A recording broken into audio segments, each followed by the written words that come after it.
नमस्कार। मैं राजीव कुमार आप सभी भक्तगण का स्वागत करता हूं और आज फिर से श्रीमद् भागवत गीता का पाठ आरंभ कर रहा हूं। आज का अध्याय है 15वां। ओके। और आइए सबसे पहले हम लोग भगवान श्री कृष्ण से प्रार्थना कर लेते हैं। हे प्रभु, आज मैं फिर से श्रीमद् भागवत गीता का पाठ आरंभ कर रहा हूँ। आप हमें आशीर्वाद प्रदान करें कि इस श्रीमद् भागवत गीता के श्लोक का पाठ अच्छे से करो, उसका अर्थ अच्छे से समझो, तात्पर्य भी अच्छे से समझो और इस परम दिव्य ज्ञान का अपने जीवन में लाभ उठाओ। ऐसा हमें आशीर्वाद प्रदान करें। जय श्री कृष्ण। आइए आरंभ करते हैं। आइए, आज का अध्याय है 15 और इस अध्याय का नाम है पुरुषोत्तम योग। ओके। आइए, यहाँ पर भगवान श्री कृष्ण अर्जुन से इस श्लोक के माध्यम से इस प्रकार कहते हैं। उधर्व मूल मध सखाम सोतथम प्राहुर्व्ययम् छंदांसि यस्य पनानि यस्तम वेद स वेदवितः। आइए, यहाँ पर भगवान इस श्लोक के माध्यम से इस प्रकार कहते हैं कि भगवान ने कहा जाता है कि एक शाश्वत अस्वस्थ वृक्ष है जिसकी जड़ें तो ऊपर की ओर है और शाखाएं नीचे की ओर तथा पत्तियां वैदिक स्रोत है। जो इस वृक्ष को जानता है वह वेदों का ज्ञाता है। आइए, इस श्लोक का तात्पर्य समझते हैं। भक्ति योग की महत्ता की विवेचना के बाद में यह पूछा जा सकता है कि वेदों का क्या प्रयोजन। इस अध्याय में बताया गया है कि वैदिक अध्ययन का प्रयोजन कृष्ण को समझना है। अतएव जो कृष्ण भावना भवित है, जो भक्ति में रत है, वह वेदों को पहले से जानता है। इन भौतिक जगत के बंधन की तुलना अस्वस्थ के वृक्ष से की गई। जो व्यक्ति सकाम कर्मों में लगा है उसके लिए इस वृक्ष का कोई अंत नहीं है। वह एक शाखा से दूसरी में और दूसरी से तीसरी में घूमता रहता है। इस जगत रूपी वृक्ष का कोई अंत नहीं है और जो इस वृक्ष में आसक्त है उसकी मुक्ति की कोई संभावना नहीं है। वैदिक स्रोत जो आत्मोन्नति के लिए है वे ही इस वृक्ष के पत्ते हैं। इस वृक्ष की जड़ें ऊपर की ओर बढ़ती हैं क्योंकि वे इस ब्रह्मांड के सर्वोच्च लोक से प्रारंभ होती है जहां पर ब्रह्मा स्थित है। क्योंकि क्षमा कीजिएगा, यदि कोई इस मोह रूपी अविनाशी वृक्ष को समझ लेता है तो वह इससे बाहर निकल सकता है। बाहर निकलने की इस विधि को जानना आवश्यक है। पिछले अध्यायों में बताया जा चुका है कि भाव बंधन से निकलने की कई विधियां हैं। हम 13वें अध्याय तक यह देख चुके हैं कि भागवत तक की सर्वोत्कृष्ट विधि है। भक्ति का मूल सिद्धांत है भौतिक कार्यों से विरक्ति तथा भगवान की दिव्य सेवा में अनुरक्ति। इस अध्याय के प्रारंभ में संसार से आसक्ति तोड़ने की विधि का वर्णन हुआ है। इस संसार की जड़ें ऊपर की ओर बढ़ती हैं। इसका अर्थ है कि ब्रह्मांड के सर्वोच्च लोक से पूर्ण भौतिक पदार्थ से यह प्रक्रिया शुरू होती है। वहीं से सारे ब्रह्मांड का विस्तार होता है जिसमें अनेक लोग उसकी शाखाओं के रूप में होते हैं। इसके फल जीवों के कर्मों के फल के अर्थात धर्म, अर्थ, काम तथा मोक्ष के द्योतक हैं। यद्यपि इस संसार में ऐसे वृक्ष का जिसकी शाखाएं नीचे की ओर हो तथा जड़ें ऊपर की ओर हो कोई अनुभव नहीं है, किंतु बात कुछ ऐसी ही है। ऐसा वृक्ष जलाशय के निकट पाया जा सकता है। हम देख सकते हैं जलाशय के तट पर उगे वृक्ष का प्रतिबिंब जल में पड़ता है तो उसकी जड़ें ऊपर तथा शाखाएं नीचे की ओर दिखती हैं। दूसरे शब्दों में यह जगत रूपी वृक्ष ऊपर वृक्ष, क्षमा कीजिएगा, आध्यात्मिक जगत रूपी वास्तविक वृक्ष का प्रतिबिंब मात्र है। इस आध्यात्मिक जगत का प्रतिबिंब हमारी इच्छाओं में स्थित है। जिस प्रकार वृक्ष का प्रतिबिंब जल में रहता है, इच्छा ही इस प्रतिबिंब भौतिक प्रकाश में वस्तुओं के स्थित होने का कारण है। जो व्यक्ति इस भौतिक जगत से बाहर निकलना चाहता है उसे वैश्लेषिक अध्ययन के माध्यम से इस वृक्ष को भली भांति जान लेना चाहिए, फिर वह इस वृक्ष से अपना संबंध विच्छेद कर सकता है। यह वृक्ष वास्तविक वृक्ष का प्रतिबिंब होने के कारण वास्तविक प्रतिरूप है। आध्यात्मिक जगत में सब कुछ है। ब्रह्मा को विशेषवादी इस भौतिक वृक्ष का मूल मानते हैं और सांख्य दर्शन के अनुसार इसी मूल से पहले प्रकृति, पुरुष और तब 3 गुण निकलते हैं और फिर 5 स्थूल तत्व, 5 महाभूत, फिर 10 इंद्रियां, 10 इंद्रियां, मन आदि। इस प्रकार वे सारे संसार की 24 तत्वों में विभाजित करते हैं। यदि ब्रह्म सहित अभिव्यक्तियों का केंद्र है तो एक प्रकार से यह भौतिक जगत 180 अंश गोलार्ध में है और दूसरे 180 अंश गोलार्ध में आध्यात्मिक जगत है। चूंकि यह भौतिक जगत उल्टा प्रतिबिंब है, अतः आध्यात्मिक जगत में भी इस प्रकार की विविधता होनी चाहिए। प्रकृति परमेश्वर की बहिरांग शक्ति है और पुरुष साक्षात परमेश्वर है। इसकी व्याख्या भागवत गीता में हो चुकी है। क्यों? चूंकि यह अभिव्यक्ति भौतिक है अतः क्षणिक है। प्रतिबिंब भी क्षणिक होती है क्योंकि कभी वह दिखता है और कभी नहीं दिखता है, परंतु वह स्रोत जहां से यह बिंबित होता है शाश्वत है। वास्तविक वृक्ष के भौतिक प्रतिबिंब का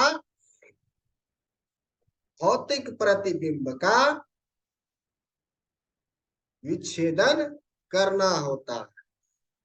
जब कोई कहता है कि अमुक व्यक्ति वेद जानता है तो इससे समझा जाता है कि वह इस जगत की आसक्ति से विच्छेद करना जानता है। यदि वह इस विधि को जानता है तो समझिए कि वह वास्तव में वेदों को जानता है। जो व्यक्ति वेदों के कर्म कांड द्वारा आकृष्ट होता है वह इस वृक्ष की सुंदर हरी पत्तियों में आकृष्ट होता है। वह वेदों के वास्तविक उद्देश्यों को नहीं जानता। वेदों का उद्देश्य भगवान ने स्वयं प्रकट किया है और वह है इस प्रतिबिंब वृक्ष को काटकर आध्यात्मिक जगत के वास्तविक वृक्ष को प्राप्त करना। आइए अगले श्लोक का पाठ करते हैं। अध स्वोच्च धर्म परस्तुतास्तस्य शाखा मूल प्रवृद्धा विषय प्रवाला अधश्च मूल्याय, कीजिएगा, मूलान्य नुसंतना, क्षमा कीजिएगा, मूला न्यनु संतानी कर्मानु बंधिनी मनुष्य लोके। आइए श्लोक का अर्थ समझते हैं। भगवान श्री कृष्ण अर्जुन से कहते हैं, इस वृक्ष की शाखाएं ऊपर तथा नीचे फैली हुई है और प्रकृति के 3 गुणों द्वारा पोषित है। इसकी टहनियां इंद्रिय विषय है। इस वृक्ष की जड़ें नीचे की ओर भी जाती है, जो मानव समाज के सकाम कर्मों से बने। आइए इस श्लोक का तात्पर्य समझते हैं। अश्वत्थ, क्षमा कीजिएगा, अश्वत्थ वृक्ष की यहाँ और भी व्याख्या की गई है। इसकी शाखाएं चतुर्दिक फैली हुई है। निचले भाग में जीवों की विभिन्न योनियां हैं, यथा मनुष्य, पशु, घोड़े, गाय, कुत्ते, बिल्लियां आदि।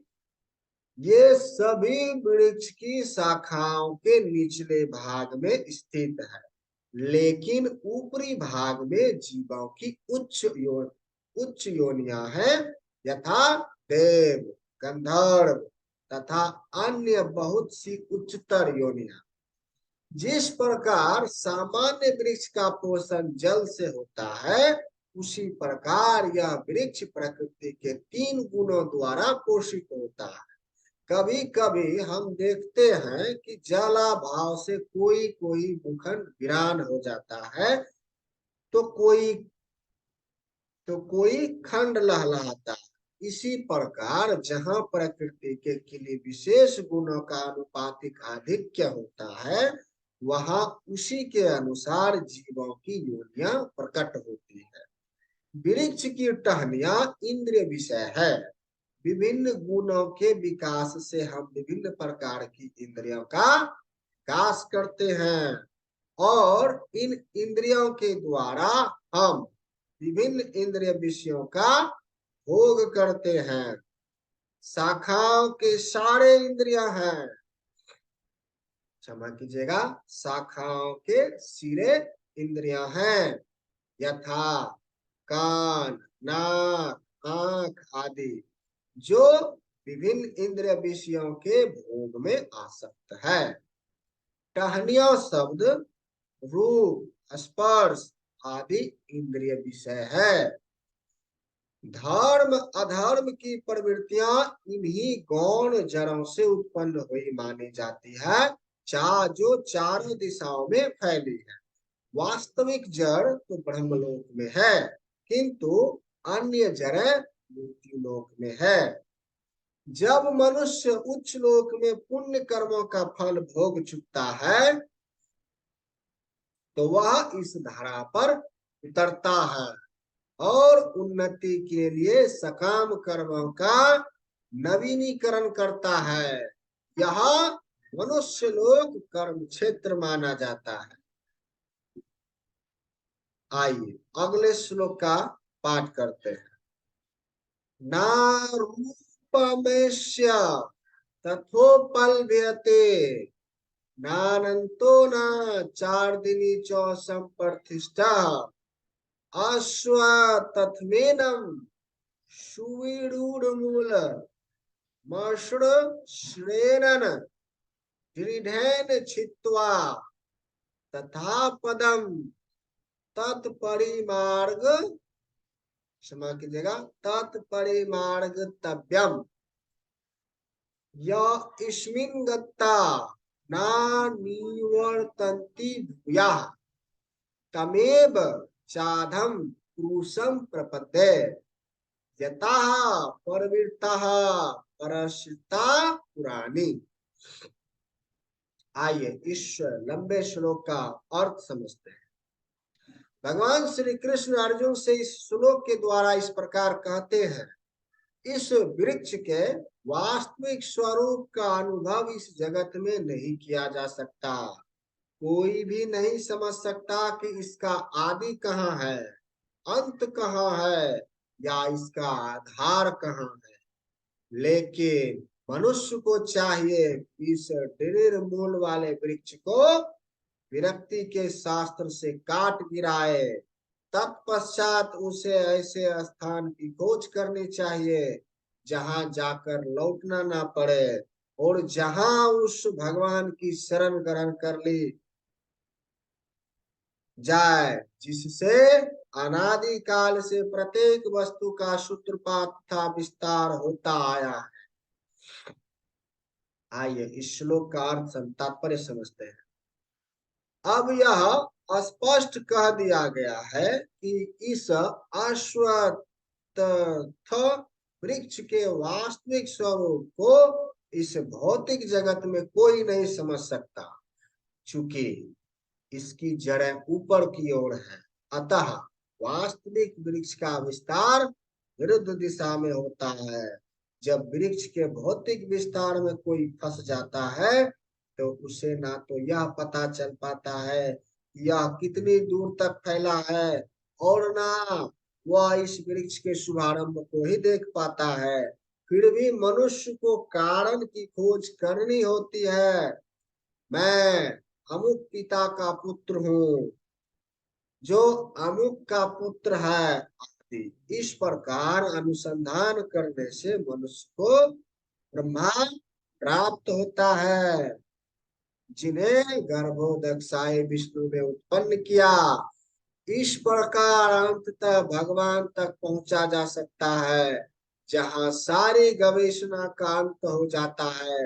मनुष्य को इस वृक्ष के उद्गम परमेश्वर की खोज ऐसे व्यक्तियों की संगति द्वारा करनी होती है जिन्हें उस परमेश्वर का ज्ञान प्राप्त है। इस प्रकार ज्ञान से मनुष्य धीरे धीरे वास्तविकता के इस छद्म प्रतिबिंब से विलग हो जाता है, और संबंध विच्छेद होने पर वह वास्तव में मूल वृक्ष में स्थित हो जाता है। इस प्रसंग में अषण शब्द अत्यंत महत्वपूर्ण है, क्योंकि विषय भोग की आसक्ति तथा भौतिक प्रकृति पर प्रभुत्व अत्यंत प्रबल होती है। अतएव प्रामाणिक शास्त्रों पर आधारित आत्मज्ञान की विवेचना द्वारा विरक्ति सीखनी चाहिए, और ज्ञानी पुरुषों से श्रवण करना चाहिए। भक्तों की संगति में रहकर ऐसी विवेचना से भगवान की प्राप्ति होती है। तब सर्वप्रथम जो करणीय है वह है भगवान की शरण ग्रहण करना। वहां पर उस स्थान पद का वर्णन किया गया है जहां जाकर मनुष्य इस छद्म प्रतिबिंबित वृक्ष में कभी वापस नहीं लौटता। भगवान कृष्ण वह आदि मूल है जहां से प्रत्येक वस्तु निकली है। उस भगवान का अनुग्रह प्राप्त करने के लिए केवल उनकी शरण ग्रहण करनी चाहिए। जो श्रवण कीर्तन आदि द्वारा भक्ति करने की व्याख्या पहले ही स्वयं भगवान ने की है। अहम सर्वस्व प्रभावः, मैं प्रत्येक वस्तु का उद्गम हूँ। अतएव इस भौतिक जीवन रूपी प्रबल अश्वत्थ के वृक्ष के बंधन से छूटने के लिए कृष्ण की शरण ग्रहण की जानी चाहिए। कृष्ण की शरण ग्रहण करते ही मनुष्य स्वतः इस भौतिक विस्तार से विलग हो जाता है। आइए अगले श्लोक का पाठ करते हैं। निर्माण मोहा जित स्वर दोषा अध्यात्म नित्या विनिर्मित कामः द्वंद्वे विमुक्तः सुख दुख संगड़ गच्छन्त्यामुराः पदम व्यम तथा। आइए इस श्लोक का अर्थ समझते हैं। भगवान श्री कृष्ण अर्जुन से इस श्लोक के द्वारा इस प्रकार कहते हैं, जो झूठी प्रतिष्ठा मोह तथा कुसंगति से मुक्त है, जो शाश्वत तत्व को समझते हैं, जिन्होंने भौतिक काम को नष्ट कर दिया है, जो सुख तथा दुख के द्वंद्व से मुक्त है, और जो मोह रहित होकर परम पुरुष के शरणागत होना जानते हैं, वे उस शाश्वत राज्य को प्राप्त होते हैं। आइए इस श्लोक का तात्पर्य समझते हैं। भगवान यहाँ पर इस प्रकार कहते हैं कि शरण गति का अत्यंत यहाँ पर जो अत्यंत सुंदर यहाँ पर वर्णन किया है। इसके लिए जिस प्रथम योग्यता की आवश्यकता है वह है मिथ्या अहंकार से मोहित न होना। चूंकि बद्ध जीव अपने को प्रकृति का स्वामी मानकर गर्वित रहता है, अतएव उसके लिए भगवान की शरण में जाना कठिन होता है। उसे वास्तविक ज्ञान के अनुशीलन द्वारा यह जानना चाहिए कि वह प्रकृति का स्वामी नहीं है, उसका स्वामी तो परमेश्वर है। जब मनुष्य अहंकार से उत्पन्न मोह से मुक्त हो जाता है, तभी शरणागति की प्रक्रिया प्रारंभ हो सकती है। जो व्यक्ति इस संसार में सदैव सम्मान की आशा रखता है, उसके लिए भगवान के शरणगत होना कठिन है। अहंकार तो मोह के कारण होता है, क्योंकि यद्यपि मनुष्य यहाँ आता है, कुछ काल तक रहता है और फिर चला जाता है, तो भी मूर्खतावश यह समझ बैठता है कि वही इस संसार का स्वामी है। इस तरह वह सारी परिस्थिति को जटिल बना देता है और सदैव कष्ट उठाता रहता है। सारा संसार इसी भ्रांत धारणा के अंतर्गत आगे बढ़ता है। लोग सोचते हैं कि यह भूमि या पृथ्वी मानव समाज की है और उन्होंने भूमि का विभाजन इस मिथ्या धारण से कर रखा है, वे इसके स्वामी हैं। मनुष्य को इस भ्रम से मुक्त होना चाहिए कि मानव समाज ही इस जगत का स्वामी है। जब मनुष्य इस प्रकार की भ्रांत धारणा से मुक्त हो जाता है, तो वह पारिवारिक, सामाजिक तथा राष्ट्रीय स्नेह से उत्पन्न कुसंगतियों से मुक्त हो जाता है। ये त्रुटि पूर्ण संगतियां ही उसे इस संसार से बांधने वाली है। इस अवस्था के बाद उसे आध्यात्मिक ज्ञान विकसित करना होता है। उसे ऐसे ज्ञान का अनुशीलन करना होता है कि वास्तव में उसका क्या है और क्या नहीं है। और जब उसे वस्तुओं का सही सही ज्ञान हो जाता है, तो वह सुख, दुख, हर्ष, विवाद जैसे द्वंद्वों से मुक्त हो जाता है। वह ज्ञान से परिपूर्ण हो जाता है और तब भगवान की शरणगत बनना संभव हो जाता है। आइए अगले श्लोक का पाठ करते हैं। न तदास्यते सूर्यो न शाश्वतो न पावकः यदत्वा न निर्वर्तन्ते तद्वाम परम मम। वह मेरा परम धाम। आइए श्लोक का अर्थ समझते हैं। भगवान श्री कृष्ण इस प्रकार इस श्लोक के द्वारा कहते हैं, वह मेरा परम धाम न तो सूर्य या चंद्र के द्वारा प्रकाशित होता है और ना अग्नि या बिजली से। जो लोग वहां पहुंच जाते हैं वे इस भौतिक जगत में फिर से लौटकर नहीं आते हैं। आइए इस श्लोक का तात्पर्य समझते हैं। यहाँ पर भगवान इस श्लोक के द्वारा कहते हैं, यहाँ पर आध्यात्मिक जगत अर्थात भगवान कृष्ण के धाम का वर्णन हुआ है, जिसे कृष्ण लोक या गोलोक वृंदावन कहा जाता है। चिन्मय आकाश में ना तो सूर्य प्रकाश की आवश्यकता है ना चंद्र प्रकाश अथवा अग्नि या बिजली की, क्योंकि सारे लोग स्वयं प्रकाशित हैं। इस ब्रह्मांड में केवल एक लोक सूर्य ऐसा है जो स्वयं प्रकाशित है, लेकिन आध्यात्मिक आकाश में सभी लोग स्वयं प्रकाशित है। उन समस्त लोकों के, जिन्हें वैकुंठ कहा जाता है, चमचमाते तेज से चमकीला आकाश बनता है, जिसे ब्रह्म ज्योति कहते हैं। वस्तुतः यह तेज कृष्ण लोक गोलोक वृंदावन से निकलता है। इस तेज का एक अंश महत तत्व अर्थात भौतिक जगत से आच्छादित रहता है। इसके अतिरिक्त ज्योतिर्मय आकाश का अधिकांश भाग तो आध्यात्मिक लोकों से पूर्ण है, जिन्हें वैकुंठ कहा जाता है और जिनमें से गोलोक वृंदावन प्रमुख है। जब तक जीव इस अंधकारमय जगत में रहता है तब तक वह बद्ध अवस्था में होता है, लेकिन ज्यों ही वह इस भौतिक जगत रूपी मिथ्या विकृत वृक्ष को काट कर आध्यात्मिक आकाश में पहुंचता है, त्यों ही वह मुक्त हो जाता है। तब वह यहाँ वापस नहीं आता।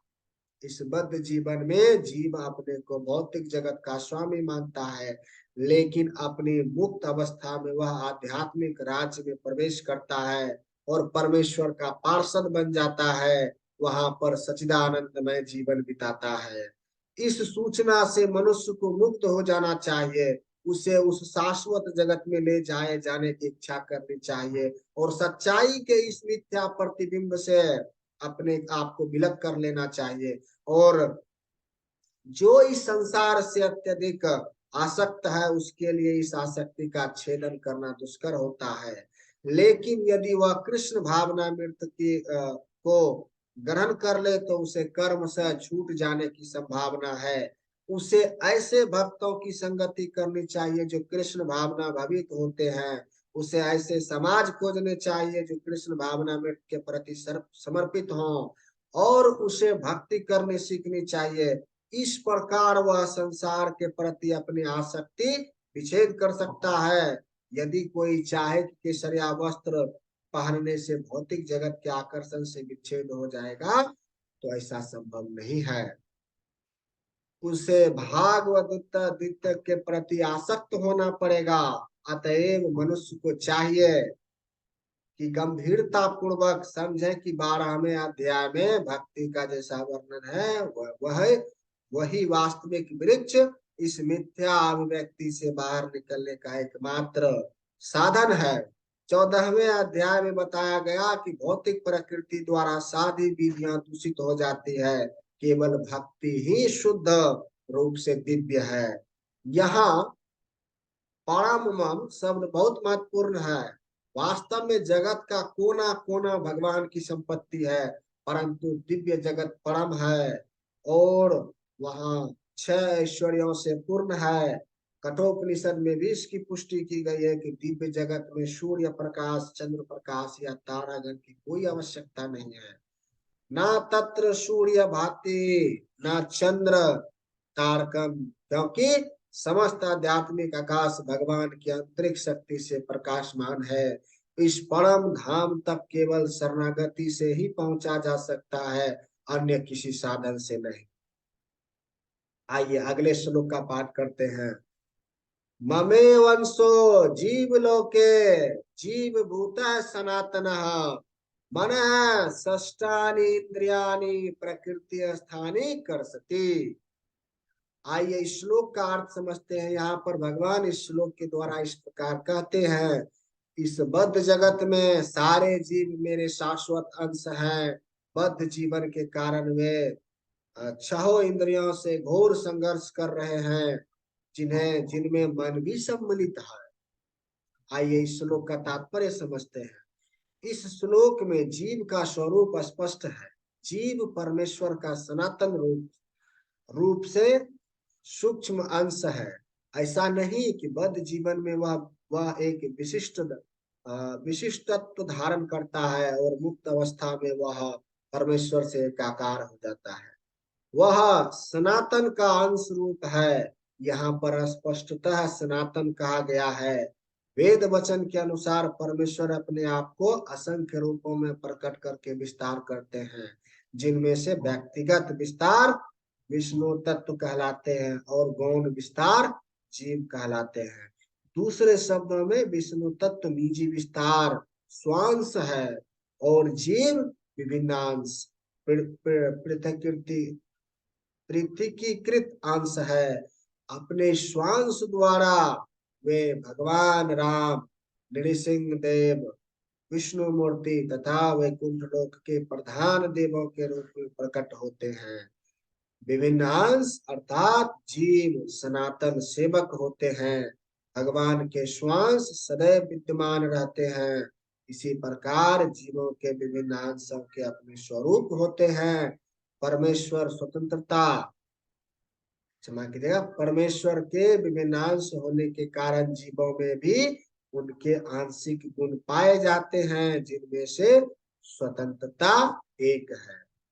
प्रत्येक जीव का आत्मा रूप में अपना विशिष्ट तत्व और सूक्ष्म स्वतंत्र होता है। इसी स्वतंत्र के दुरुपयोग से जीव बद्ध बनता है और उसके सही उपयोग से वह मुक्त बनता है। दोनों ही अवस्थाओं में वह भगवान के समान ही सनातन होता है। मुक्त अवस्था में वह इस भौतिक अवस्था से मुक्त रहता है और भगवान की दिव्य सेवा में निरंतर, क्षमा कीजिएगा, निरत रहता है। बद्ध जीवन में प्रकृति के गुणों द्वारा अभिभूत होकर वह भगवान की दिव्य प्रेम भक्ति को भूल जाता है। फलस्वरूप उसे अपनी स्थिति बनाए रखने के लिए इस संसार में अत्यधिक संघर्ष करना पड़ता है। न केवल मनुष्य तथा कुत्ते बिल्ली जैसे जीव, अपितु इस भौतिक जगत के बड़े बड़े नियंता यथा ब्रह्मा, शिव तथा विष्णु तक परमेश्वर के अंश हैं। ये सभी सनातन अभिव्यक्तियां हैं, क्षणिक नहीं। करसती मीन्स संघर्ष करना शब्द अत्यंत सार्थक है। बद्ध जीव मानो लोह श्रृंखलाओं से बंधा हो, वह मिथ्या अहंकार से बंधा रहता है और मन मुख्य कारण है जो उसे इस भाव सागर की ओर धकेलता है। जब मन सतोगुण में रहता है तो उसके कार्यकलाप अच्छे होते हैं। जब रजोगुण में रहता है तो उसके कार्यकलाप कष्टकारक होते हैं। और जब वह तमोगुण में होता है तो वह जीवन की निम्न योनियों में चला जाता है। लेकिन इस श्लोक से यह स्पष्ट है, बद्ध जीव मन तथा इंद्रियों समेत भौतिक शरीर से आवृत है, क्षमा कीजिएगा आवृत है, क्षमा कीजिएगा आवृत है। और जब वह मुक्त हो जाता है तो यह भौतिक आवरण नष्ट हो जाता है, लेकिन उसका आध्यात्मिक शरीर अपने विशिष्ट रूप में प्रकट होता है। मध्यानि ध्यानायन श्रुति में यह सूचना प्राप्त है, सवा एस ब्रह्मनिष्ठ इदम शरीरम मत्तर्य मतिसृज्य ब्रह्माभिसंपद ब्राह्मणा पश्यति ब्राह्मणा श्रुणेति ब्रह्मणे वेदम सर्वमनुभूति। यहाँ पर यह बताया गया है कि जब जीव अपने इस भौतिक शरीर को त्यागता है और आध्यात्मिक जगत में प्रवेश करता है तो उसे पुनः आध्यात्मिक शरीर प्राप्त होता है, जिससे वह भगवान का साक्षात्कार कर सकता है। वह उनसे आमने सामने बोल सकता है और सुन सकता है तथा जिस रूप में भगवान है समझ सकता है। स्मृति से भी यह ज्ञात है होता है, वसंति यत्र पुरुषः सर्व वैकुंठ मूर्तयः। वैकुंठ में सारे जीव भगवान जैसे शरीरों में रहते हैं। जहाँ तक शारीरिक बनावट का प्रश्न है, अंश रूप जीवों तथा विष्णु मूर्ति के विस्तार अंशों में कोई अंतर नहीं होता। दूसरे शब्दों में भगवान की कृपा से मुक्त होने पर जीव को आध्यात्मिक शरीर प्राप्त होता है। मवे वांसः शब्द भी अत्यंत सार्थक है, जिसका अर्थ है भगवान के अंश। भगवान का अंश ऐसा नहीं होता जैसे किसी पदार्थ का टूटा खंड अंश। हम द्वितीय अध्याय में देख चुके हैं कि आत्मा के खंड नहीं किया जा सकते। इस खंड की भौतिक दृष्टि से अनुभूति नहीं हो पाती। यह पदार्थ की भांति नहीं है जिसे चाहो जो तो कितने ही खंड कर दो और उन्हें पुनः जोड़ दो। ऐसी विचारधारा यहाँ पर लागू नहीं होती, क्योंकि संस्कृत के सनातन शब्द का प्रयोग हुआ है। विभिन्नांश सनातन है। द्वितीय अध्याय के प्रारंभ में यह भी कहा गया है कि प्रत्येक व्यक्ति के शरीर में भगवान का अंश विद्यमान है। देहिनो यथा देहे, वह अंश जब शारीरिक बंधन से मुक्त हो जाता है तो आध्यात्मिक आकाश में वैकुंठ लोक में अपना आदि आदि आध्यात्मिक शरीर प्राप्त कर लेता है, जिससे वह भगवान की संगति का लाभ उठाता है। किंतु ऐसा समझा जाता है कि जीव भगवान का अंश होने के कारण गुणात्मक दृष्टि से भगवान के ही समान है, जिस प्रकार स्वर्ण के अंश भी स्वर्ण होते हैं। आइए अगले श्लोक का पाठ करते हैं। शरीरम यद वा पनोति यच्चा यच्चापयुत कर्मा मतीश्वर गृहीत्वेतानि शयन्ते वायुर्गंधा निवास्यात्। आइए इस श्लोक का अर्थ समझते हैं। भगवान श्री कृष्ण इस श्लोक के द्वारा अर्जुन से इस प्रकार कहते हैं, इस संसार में जीव अपनी देहात्म बुद्धि को एक शरीर से दूसरे में उसी तरह ले जाता है जिस तरह वायु सुगंधि को ले जाता है। इस प्रकार वह एक शरीर धारण करता है तो फिर इसे त्याग कर दूसरा शरीर धारण करता है। आइए इस श्लोक का तात्पर्य समझते हैं। यहाँ पर जीव को ईश्वर अर्थात अपने शरीर का नियामक कहा गया है। यदि वह चाहे तो अपने शरीर को त्याग कर उच्चतर योनियों में जा सकता है और चाहे तो निम्न योनियों में जा सकता है। इस विषय में उसे थोड़ी स्वतंत्रता प्राप्त है। शरीर में जो परिवर्तन होता है वह उस पर निर्भर करता है। मृत्यु के समय वह जैसी चेतना बनाए रखता है वही उसे दूसरे शरीर तक ले जाती है। यदि वह कुत्ते या बिल्ली जैसी चेतना बनाता है तो उसे कुत्ते या बिल्ली का शरीर प्राप्त होता है। यदि वह अपनी चेतना दैवीय गुणों में स्थित करता है तो उसे देवता का स्वरूप प्राप्त होता है। और यदि वह कृष्ण भावनामृत में होता है तो वह आध्यात्मिक जगत में कृष्ण लोक कृष्ण लोक कृष्ण लोक को जाता है, जहां उसका सानिध्य कृष्ण से होता है। यह दावा मिथ्या है कि इस शरीर के नाश होने पर सब कुछ समाप्त हो जाता है। आत्मा एक शरीर से दूसरे शरीर में देहांतर करता है और वर्तमान शरीर तथा वर्तमान कार्यकलाप ही अगले शरीर का आधार बनते हैं। कर्म के अनुसार विभिन्न शरीर प्राप्त होता है और समय आने पर वह शरीर त्यागना होता है। यहाँ यह कहा गया है सूक्ष्म शरीर जो अगले शरीर का बीज वाहन करता है, अगले जीवन में वह दूसरा शरीर निर्माण करता है।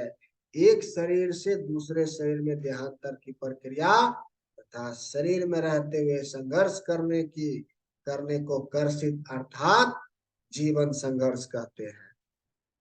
आइए अगले श्लोक का पाठ करते हैं। श्रोत्रम चक्षुः स्पर्शनम च रसनम घ्राणमेव च अधिष्ठाया मनस्य विषयानु पसेवे विषयानु पसेवते। आइए इस श्लोक के द्वारा भगवान श्री कृष्ण अर्जुन से इस प्रकार कहते हैं, इस प्रकार दूसरा स्थूल शरीर धारण करके जीव विशेष प्रकार का कान, आंख, जीभ, नाक तथा स्पर्श इंद्रियां त्वचा प्राप्त करता है। जो मन के चारों ओर संकुंजित है, इस प्रकार वह इंद्रिय विषयों के एक विशिष्ट समुच्चय का भोग करता है। आइए इस श्लोक का तात्पर्य समझते हैं। दूसरे शब्दों में, यदि जीव अपनी चेतना को कुत्तों तथा बिल्लियों के गुणों जैसा बना देता है तो उसे अगले जन्म में कुत्ते या बिल्ली का शरीर प्राप्त होता है जिसका वह भोग करता है। चेतना मूलतः जल के समान विमल होती है, लेकिन यदि हम जल में रंग मिला देते हैं तो उसका रंग बदल जाता है। इसी प्रकार से चेतना भी शुद्ध है, क्योंकि आत्मा शुद्ध है, लेकिन भौतिक गुणों की संगति के अनुसार चेतना बदलती जाती है।